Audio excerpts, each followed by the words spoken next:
Today on the Stay at Home Chef, I'm showing you how to make fire-roasted spaghetti sauce from scratch. That's right, we're making spaghetti sauce from all of those garden tomatoes or grocery store tomatoes. That works too.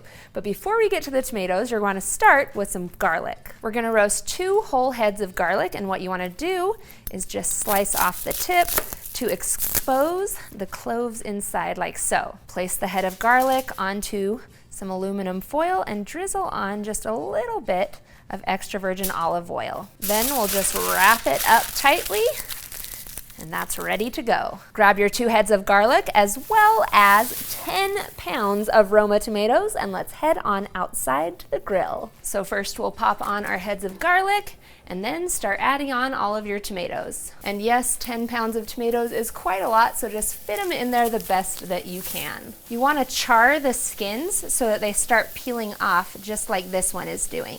Now you could always do this in an oven, but I love the flavor that the grill gives. We're going to remove the peels from these tomatoes, so you want to roast them until that peel comes off easily like this one. Then as they're done, you want to pull them off the grill and set them aside to cool. We'll set those tomatoes aside to cool and head on over to the stove where we're going to saute some onions. Add a 1/4 cup of extra virgin olive oil into a large heavy skillet over medium-high heat. Then add in 3 diced white onions. You want to saute these until they just start to soften, which will take about 7 minutes. Then we're going to transfer all of the onions to a slow cooker.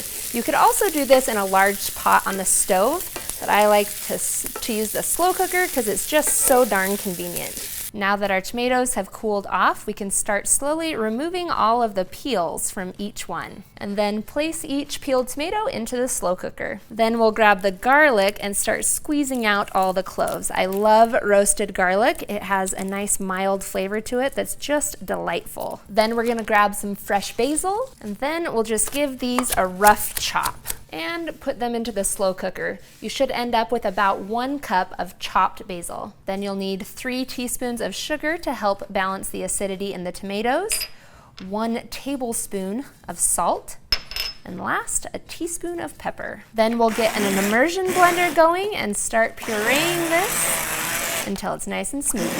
You can make it as smooth as you'd like, or you can leave some chunks in it for a chunkier style spaghetti sauce. You can also do this in batches in the blender and then pour it into the slow cooker. If you notice, this is a lot lighter of a red than you'd find in the grocery store.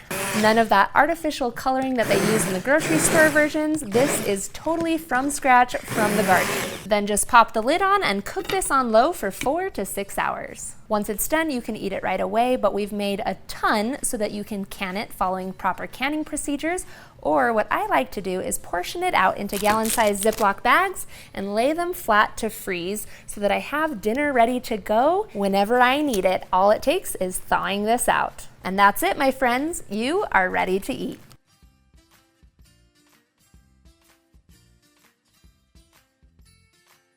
Thanks for watching. You can find the full written recipe in the video description. Be sure to subscribe, like, and follow, and check out the rest of my videos where you can find hundreds of restaurant quality recipes you can easily make at home.